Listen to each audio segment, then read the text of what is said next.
태어나 여러분 한 주 동안 잘 지냈습니까? 이번 한 주도 우리가 코로나 때문에 참 많이 힘들고 또 불편한 삶을 살았지만 또 하나님께서 우리를 보호하셨기 때문에 지켜주셨기 때문에 오늘 이 자리에서 또 여러분들을 만날 수 있게 된 줄로 믿습니다. 코로나가 주는 두려움과 염려는 있지만 또 우리를 지키시고 동행하시는 그 주님 생각하면서 그 두려움을 이기고 늘 하나님 주시는 은혜로 감사로 기쁨으로 참된 예배자로 승리하는 삶을 살아가는 여러분들 되었으면 좋겠습니다. 이번 주는 우리가 근황 알리기, 근황 릴레이 우리 그런 운동을 하고 있습니다. 이벤트에 여러분들 많이 참여해 주셔서 그래도 많은 인원은 아니지만 소수의 여러분들의 얼굴을 볼 수 있어서 참으로 반가웠고요. 앞으로도 전체 카톡방을 통해서라도 여러분과 계속적으로 만나고 소통할 수 있는 그런 시간이 되었으면 좋겠습니다. 정식이도 큐티 생활 계속적으로 잘하고 있을 줄로 믿고요. 다음 주는 우리가 3월 1분기 독서, 필독서를 우리가 읽은 것을 느낀 점을 또 우리가 이렇게 또 공유하는 그런 시간을 가집니다. 또 그 이벤트가 있습니다. 그래서 그 이벤트에도 여러분들 또 많이 참여해 주셔서 서로의 나눔 가운데 풍성한 주님의 은혜를 경험할 수 있는 우리가 되었으면 좋겠습니다. 두 가지를 좀 물어보고 싶습니다. 지난 한 주 여러분들의 삶을 한번 돌아보면서 어떤 삶을 살았는가? 여러분, 지난 한 주 예배자로 성공하는 삶을 사셨습니까? 우리가 이 시대의 구원 방주, 하나님의 교회를 지어간다는 것은 바로 예배를 잘 만들고 예배를 잘 세워가는 것이죠. 즉, 예배자로서 성공하는 것. 이것이 하나님을 기쁘시게 하는 것이고 우리에게 맡겨진 사명이다라고 말씀드릴 수 있습니다. 그런 예배자의 삶, 여러분 성공적으로 사셨습니까? 또 그러한 삶을 살게 하는 성령의 충만, 성령의 기름 부심을 얼마나 간구하며 여러분 살아오셨습니까? 이번 한 주를 돌아보시고 또 시작되는 이 한 주는 또 이 한 주도 변함없이 예배자로 성공적인 삶을 살아갈 수 있도록 성령의 충만과 성령의 기름 부심을 사모할 수 있는 우리가 되었으면 좋겠습니다. 우리가 계속적으로 마태복음 26장 말씀을 이번 한 주 계속적으로 묵상해 왔는데요. 이번 한 주 말씀을 쭉 살펴보다 보면 구분되어지는 두 부류의 사람이 있습니다. 예수님의 발에 향료컵을 깨뜨려 부었던 마리아라고 불리는 제인 마리아죠. 막달라 마리아는 아닙니다. 제인 마리아의 그런 헌신, 섬김이 있었고, 또한 예수님의 요청에 또 십자가에 돌아가시기 전 예수님의 요청에 함께 겟세마네 동산에서 기도하였던 그 제자들의 무리, 이 두 부류의 그런 모습들을, 두 부류의 사람들을 우리가 볼 수 있게 되는 것 같아요.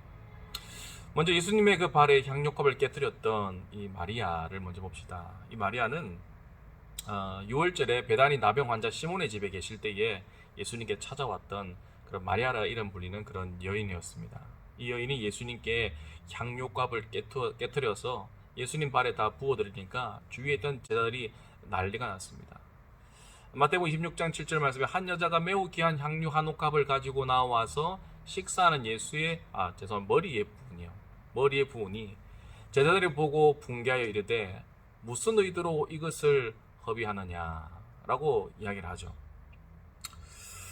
왜냐하면 이것은 정말로 값비싼 그런 향유였기 때문에 그랬죠. 향유였기 때문에 그렇습니다. 그냥 뭐 몇 푼 그냥 이렇게 주면 살 수 있는 그런 향유 옥합이 아니었습니다. 이것을 비싼 값에 팔아 가난한 자들에게 줄 수 있겠도다. 제자들은 그 향유를 깨뜨려서 예수님의 머리에 붓는 이 여인의 섬김을 보고 그 헌신을 보고 오히려 칭찬한 것이 아니라 분개하며 무슨 의도로 이러느냐, 이것을 팔아 오히려 가난한 자들에게 주는 것이 더 낫다라고 이야기했지만 오히려 예수님은 그 마리아를 칭찬하시죠. 이 여자가 내 몸에 향유를 부은 것은 내 장례를 위하여 함이니라. 이 죄인이라고 손가락질을 받던 이 죄인 마리아는 이 섬김을 통해서 오히려 예수 그리스도의 십자가의 죽으심을 예표하는 그런 구원 역사의 귀한 상징적인 그 사건의 주인공이 되어지는, 저들은 그렇게 그 여인을 비난했지만 그러나 예수님은 이 여인의 헌신에 기쁨을 받으시고 영광을 받으시고 어떤 은혜를 베푸셨습니까? 13절 말씀에 내가 진실로 너희에게 이르노니 온 천하에 어디서든지 이 복음이 전파되는 곳에서는 이 여자가 행한 일도 말하여 그를 기억하리라 하시니라. 예수님께서 사역이 되는 그 모든 곳에서 이 여인이 예수님께 했던 이 섬김과 헌신을 예수님께서는 자랑하시고 칭찬하실 것이다. 예수님께서 기억하실 것이다 라고 말씀하고 계십니다. 이 여인이 이렇게 예수님 앞에 자신의 그런 전제사과도 같은 너무나도 값지고 귀한 향료값을 깨뜨려 드릴 수 있었던 것은 그 여인의 마음에 가장 소중한 분은 바로 이 예수님이셨기 때문에 그러한 헌신이 가능했던 것이죠. 그 헌신을 통해서 예수님의 사역이 이루어지는 곳곳마다 이 여인의 섬김이 예수님의 입술을 통해서 그들에게 자랑이 되고 전달이 되어지고 예수님의 마음과 생각 속에 기억이 되어진다는 것은 너무나도 큰 은혜이고 너무나도 큰 복이지 않을까 생각해 봅니다. 여러분들을 예수님을 여러분 인생의 가장 소중한 분으로 여기고 계십니까? 여러분이 지금 현재 느끼는 가장 소중한 것은 무엇입니까? 그 감정과 주님을 생각하는 마음이 여러분 어떻습니까? 제가 최근에 이제 스마트폰을 새로 샀어요. 이 영상도 그 폰으로 촬영하니까 그나마 이 정도의 화질이 나오는 건데, 원래 S10 플러스를 사러 갔는데 그게 이제 너무 공시원이 많이 되다 보니까 인기가 좋아가지고 제품이 없는 거예요. 그래서 얼떨결에 이 폰이 뭘까요? 이게 보이십니까? 지난주에 축도할 때 실수로 이렇게 축됐는데, 물론 영상을 본 분은 기억하시겠지만, 노트 10. 제가 사실은 노트 10 너무 사고 싶었어요. 또 노트 10, 노트 9 이렇게 쓰시는 분들 보면, 참 너무 그냥 그게 부럽더라고요. 갖고 싶었는데, 사실은 비싸서 못 샀어요. 근데 이게 사람이 충동 구매라는 게 무서운 것 같아요. S10을 사러 갔는데 S10이 없다 보니까, 그 노트 10을 추천을 하는 거예요. 이 5 요금제 비싼 것도 써야 되고 막 그런데 이게 140만원 되거든, 노트 10 플러스가. 근데 뭐에 홀렸는지, 좋은 그 제품을 기대하고 가서 그랬는지, 사고 나와야겠다라는 그 생각이, 그 사람, 그 판매분이 판매를 잘해요. 말을 듣다 보니까 막 기가 막 쏙하니 그냥 마음이 쏙하니 빠져가지고, 어쨌든 지식이 되었습니다. 충동 구매했죠. 그러다 보니까 요즘 제게 제일 소중한 물건은 이 핸드폰이에요. 스마트폰이에요. 정말로 소중히 여깁니다. 닦고 또 닦고, 강화 유리를 한 번 사서 실패해가지고 또 두 번 사고요. 또 두 번 산 것도 또 안 맞아가지고 강화 필름을 사가지고 붙이고, 얼마나 지금 애중지 소중히 여기는지 모릅니다. 참 기쁨이 있고 설렘이 있어요. 이 작은 물건 하나에도. 제가 S2 사고 나서 이 최신 폰 처음 사보는 거거든요. 어마어마한 진짜 기쁨이겠죠. 뭔가를 소중히 여기면 그 소중히 여기는 그 물건을 아끼고 내가 가장 귀한 그것에 투자를 하게 되죠. 여러분은 가장 소중히 여기는 것이 무엇입니까?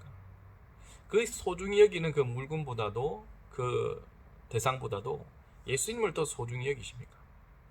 예수님을 우리 인생의 가장 소중한 분으로 여기게 되어지면, 제가 드리고 싶은 말씀은 나의 모든 것을 드리게 된다니까요. 안 드릴 수가 없어요. 더 드리고 싶어지게 되죠.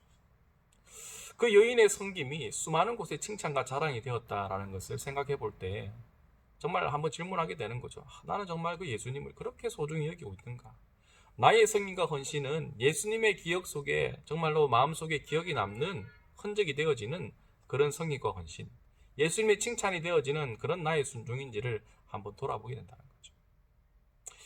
예수님의 머리에 향료컵을 깨뜨렸던 이 여인, 그리고 한쪽에는 또 어떤 인물들이 등장합니까? 예수님이 십자가에 이제 달리시기 전에 이 제자들과 함께 겟세마네 동산에 기도를 하잖아요. 예수님께서 제자들에게 부탁을 하죠. 마태복음 26장 36절 47절까지 말씀 보면, 또 40절 말씀에 제자들에게 오사 그들에게 기도를 하라고, 깨어 기도하라고 부탁을 하는데, 예수님은 그래서 세베대의 그 두 아들과 베드로와 야고보 요한과, 그죠? 한적한 또 옆에 좀 떨어진 곳에 가서 기도를 하고 돌아오시니까 깨어서 기도하라고 부탁했더니, 예수님이 십자가에 못 박기 직전인데 이 믿었던 제자들이 뭐 하고 있는 겁니까? 다 자고 있는 거죠. 그래서 예수님께서 마태복음 26장 40절에 제자들에게 오사 그 자는 것을 보시고 베드로에게 말씀하시되, 너희가 나와 함께 한 시간도 이렇게 깨어 있을 수 없더냐? 1시간도 깨어서 기도할 수 없느냐? 다 자고 있는 거예요. 이 예수님과 3년 동안 동고동락했던 이 제자들이 예수님이 가장 위급한 시기에, 가장 기도가 필요한 시기에 도움을 구했더니 한 명도 제대로 기도하는 사람이 없는 거예요. 그래서 43절 말씀에 가서 보시면 예수님이 가서 또다시 이제 돌아와서 보니까 그들이 자니 이는 그들의 눈이 피곤함일러라. 피곤해가지고 기도하는 거 쉽지 않죠. 예, 정말 근데 그 제자들이 얼마나 영적으로 무지하고 깨어있지 못했는지 그냥 그 피곤함을 이기고 정말 기도해야 될 그 상황 속에서 그 피곤함에 결국 진 거죠. 육신의 무거움에, 육신의 약함에 정말 예수님이 십자가에 돌아가시기 직전인 그 위급한 상황 속에서 그 피곤함에 지고 말았고 기도로서 깨어있지 못했던 모습을 보게 되죠. 한쪽은 예수님의 마음속에 기억되어지는 섬김과 예수님이 사역하는 곳곳마다 칭찬이 이루어지는 그런 헌신과 섬김이었고요. 이 제자들의 모습은 예수님을 섬기고 예수님 향한 헌신은 말 그대로 깨어진 헌신, 깨어진 섬김이었습니다. 그렇다면 여러분, 이 제자들은 예수님의 자랑거리, 칭찬거리가 되지가 못했을까요? 그렇지 않습니다. 예수님은 이 제자들이 기도를 못했을 뿐만 아니라 또 예수님이 뭐라 말씀하십니까? 마태복음 26장 31절 말씀에 그때에 예수께서 제자들에게 이르시되 오늘 밤에 너희가 다 나를 버리리라 기록된 바 내가 목자를 치리니 양의 떼가 흩어지리라 하였느니라. 예수님은 이 제자들이 다 기도를 안 할 뿐만 아니라 자신을 다 배신할 것을 다 알았음에도 불구하고 그 정도면 여러분 이제 제자와 그런 스승의 관계를 단절해야 되는 거 아닙니까? 그럼에도 불구하고 그들은 어떻게 하셨죠? 32절 말씀에 가서 보시면 그러나 내가 살아난 후에 너희보다 먼저 갈릴리로 가리라. 너희는 그렇게 깨어 기도하지도 못하고 나를 보냈지만 그러나 내가 살아난 후에 너희보다 먼저 갈릴리로 가리라. 무슨 말입니까? 거기서 내가 너희를 기다릴 것이다. 어떻게 여러분 예수님께서 이렇게 똑같이 한쪽은 진정한 헌신을 하고 한쪽은 말 그대로 깨어진 부서진 헌신을 했음에도 불구하고 어떻게 동일하게 칭찬하시고 동일하게 사랑하실 수가 있는 거죠. 갈릴리에 간다는 것은 그들이 기다린다는 거거든요. 어떻게 예수님은 그 배신한 그 제자들을 버리지 않고 계속적인 사랑을 주실 수가 있는 것이냐라는 것이죠. 그것은 여러분 하나님은 우리를 그분의 자녀 삼으셨기 때문이죠. 하나님은 그분의 자녀들은 살아있는 예배자, 그러니까 깨어있는 예배자도 칭찬하시고 하나님의 자녀로서 깨어있지 못한 예배자도 하나님은 똑같이 사랑하신다는 거예요. 왜요? 하나님의 자녀이고요. 또 하나님의 이 사랑의 관점 안에서 우리를 바라보시기 때문에 깨어 기도하지 못하는 그 제자들도 사랑하시고 기다려주시고 그렇게 하실 수가 있었던 것이죠. 예수님은 갈릴리로 가신 것은 예수님을 비록 이 제자들이 배신할 것이지만 십자가 부활 이후에 그 예수님을 다시 이 제자들이 찾아올 것을 회복될 것을 예수님은 그 사랑의 계획 속에서 그들을 바라보셨기 때문에 그 사랑의 계획 안에서 제자들을 바라보았기 때문에 예수님은 그 제자들을 끝까지 믿고 사랑하고 기다릴 수가 있었다라는 것입니다. 하나님은 우리를 바라볼 때 하나님의 사랑의 계획 안에서 바라보십니다. 우리의 목표는 예수님의 머리에 기름 부었던 그 마리아의 모습이 되어야 되겠지만 때로는 우리는 깨어 기도하지 못하는 그런 넘어진 예배자의 삶을 살아갈 때도 많다라는 것이죠. 그때 우리가 비교하면서 영적 열등감 가운데서 우리 스스로를 우리 믿음을 포기해야 할 것이 아니라 우리는 깨어있는 예배자로서 하나님을 기쁨으로 섬기는 깨어있는 예배자로서의 그 향욕합을 깨뜨린 그 여인이 우리의 목표가 되어야 되겠지만 우리가 자주 제자들처럼 영적인 나태함 가운데 피곤함 속에서 주님 앞에 깨어나가지 못할 때라도 우리는 우리의 예배를 우리의 믿음을 포기하는 것이 아니라 예수님의 그 사랑의 계획 안에서 나 자신을 바라봐야 한다는 거죠. 그래서 비교할 것이 아니라 그렇구나. 내가 주님을 향한 온전한 예배자로 주님을 계속적으로 배신하는 것이 아니라 주님을 향한 절대적인 믿음의 사람으로 결국에는 세워지겠구나. 그 자리가 어디입니까? 갈릴리입니다. 예수님은 우리가 예배자로 성공하는 자리, 믿음으로서 성공하는 자리, 순종으로서 승리를 이루는 그 자리에 먼저 가셔서 하나님의 사랑의 계획 안에 우리를 바라보신다는 것이죠. 예수님은 제자들이 배신하는 것도 내다봤지만 예수님은 제자들이 성령의 충만함을 통해서 하나님 나라의 헌신의 일꾼으로 세워지실 것도 이미 내다보았다는 것입니다. 여러분 그러니까 여러분 이 코로나19로 인해서 우리의 믿음이 무너지는 것 같고 우리의 내일이 없는 것 같은 그런 하늘이 노란 그런 상황 가운데 우리가 있다 하더라도 정말 나의 나약한 믿음과 나약한 순종, 나약한 섬김을 확인하는 그런 현실 가운데 있다 하더라도 하나님의 사랑의 계획 가운데서 나를 바라봐야 됩니다. 내가 비록 영적인 잠을 자고 있는 그런 제자들의 모습과도 같지만 여러분들의 내일과 여러분들의 미래는 향료값을 깨뜨려 예수님의 머리에 그 기름을 부었던 그 여인의 모인의 모습이 될 거라는 것이죠. 하나님은 그러한 사랑의 계획으로 주님의 자녀들을 바라보시기에 헌신된 예배자나 헌신되지 않은 예배자나 동일하게 주님을 사랑하시고 우리를 기다리시고 우리와 함께해 주신다라는 것이죠. 이 사실을 깨달을 때 우리가 하나님의 그 사랑의 계획을 깨달을 때에 우리는 이 코로나19가 우리에게 주는 그런 영적인 부담 가운데서 영적인 그런 열등감 가운데서 상황의 여러 가지 어려움 가운데서 우리는 온전한 예배자로 살아갈 수가 있게 된다는 것이죠. 그렇다면 여러분 그 사실을 믿는다면 하나님의 사랑의 계획을 믿는다면 우리는 어떻게 이 한 주 깨어있는 예배자로 살아야 되겠습니까? 바로 깨어 기도하는 예배자로 여러분 살아야 한다는 것이죠. 제자들이 여러분 깨어서 기도하지 못하였는데 우리는 그 하나님의 그 사랑의 계획을 깨닫는다면 우리는 이 한 주 제자들의 모습을 그 실수를 반복하지 않고 깨어있는 기도자로 살아야 될 것입니다. 특별히 어떻게 기도해야 되겠습니까? 바로 나의 중심이 아닌 하나님의 중심을 가지고 나의 뜻이 아닌 주님의 뜻을 우리가 이루어지기를 간절히 소망하며 기도해야 한다라는 것입니다. 예수님께서 말씀하십니다. 조금 나아가서 마태복음 26장 38절 말씀에 이에 말씀하시되 내 마음이 매우 고민하여 죽게 되었으니 너희는 여기 몸으로 나와 함께 깨어 있으라 하시고 예수님도 고민하여 죽게 되었다. 37절 말씀에 고민하고 슬퍼하사라는 말씀이 있습니다. 예수님도 이 십자가의 구원 역사를 이루고자 하니 고민이 되고 슬픔이 되고 죽을 것 같은 그런 감정을 느끼신 거죠. 이 코로나19로 인해서 여러분 우리가 정말 고민하고 슬퍼할 만한 일들이 많잖아요. 그 가운데서 여러분 나의 뜻을 이루지 못해서 나의 뜻이 막혀서 나의 내일이 보이지 않아서 현실이 막막해서 여러분 슬퍼하고 고민하고만 있을 것이 아니라 슬픔과 고민은 고민과 슬픔으로 끝나지만 그 가운데 뭐 해야 된다는 것이죠? 깨어 기도하라는 거예요. 제자들에게 이야기한 거예요. 이러한 위급한 상황 속에서 두려움과 슬픔이 몰려올 수 있는 이런 영적인 그런 어려움 속에서 그런 어려움에 처해 있기만 한 것이 아니라 그 어려움을 기도로 바꾸라고 이야기하신 것이죠. 그래서 여러분 예수님은요 그 고민과 그 슬픔 가운데서 기도하셨죠. 기도하셨는데 예수님의 그 마음의 원대로 기도하지 아니하시고 아버지의 원대로 아버지의 뜻대로 기도한 것을 보게 됩니다. 39절 말씀에 조금 나아가서 얼굴을 땅에 대시고 엎드려 기도하여 이르시되 내 아버지여 만일 할 만하시거든 이 잔을 내게서 지나가게 하옵소서. 그러나 나의 원대로 마시옵고 아버지의 원대로 하옵소서. 예수님도 이 십자가 고난이 보통 부담스러운 영적인 부담이 있는 일이 아니었어요. 육적인 부담, 영적인 부담이 있었죠. 그 기도한다는 것은 쉽지 않았습니다. 제자들이 피곤하여 잠을 잤는데 예수님은 그 피곤을 이기시고 하나님의 뜻대로 기도하였다는 거죠. 여러분 기도한다는 거 쉽지 않습니다. 우리 피곤을 이겨야 되는 일입니다.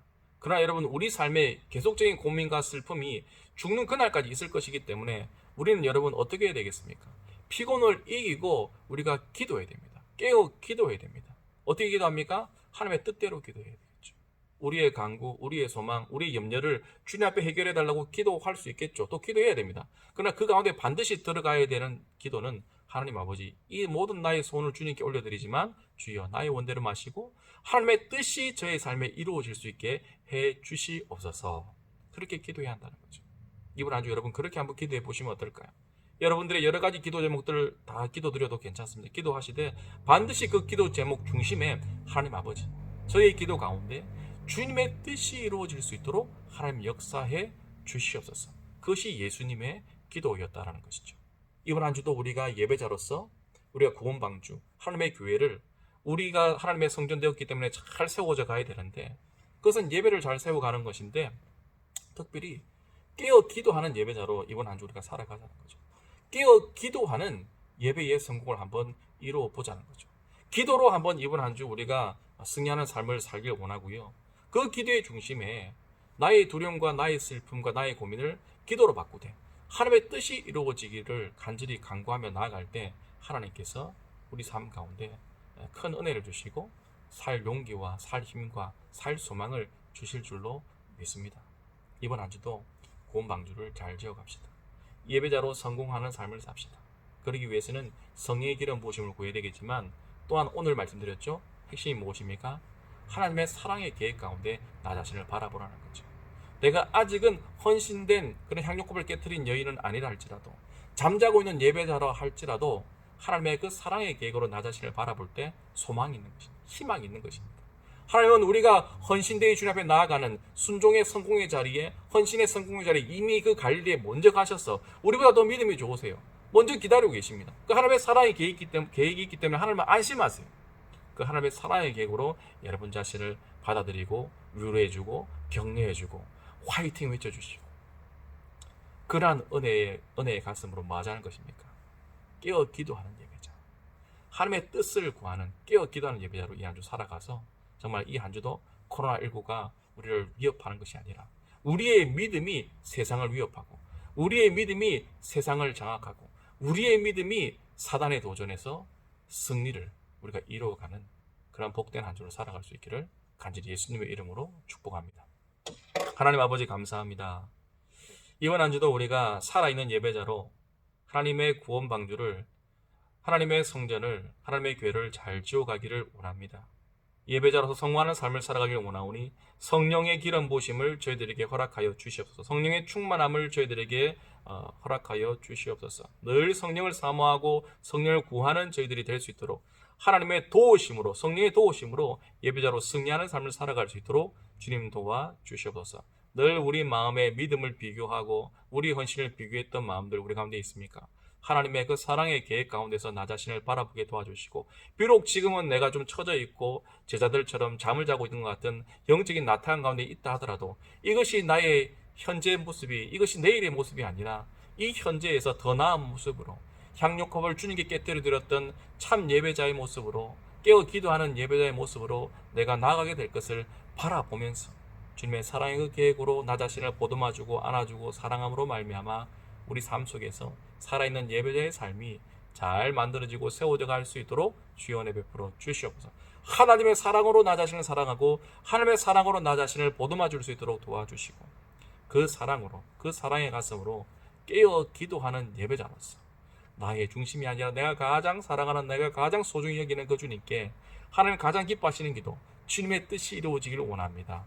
그 간절한 기도로 나아가는 그러한 우리 퇴나 우리 청년들 다 될 수 있도록 하나님 은혜 베풀어 주시옵소서.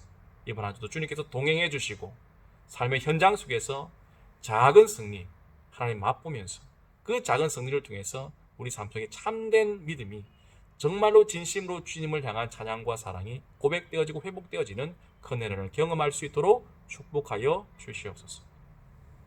우리 주 예수 그리스도의 은혜와 하나님의 사랑과 성령님의 충만하심이 하나님의 사랑의 계획으로 나 자신을 바라보며 깨어 기도하는 예배자로, 하나님의 뜻대로 간구하는 예배자로 살아가기로 결심하는 우리 퇴나 모든 지체들의 삶 가운데 지금부터 영원토록 함께 하시를 간절히 예수님의 이름으로 축원하옵나이다. 아멘. 한 주 동안도 잘 지내세요.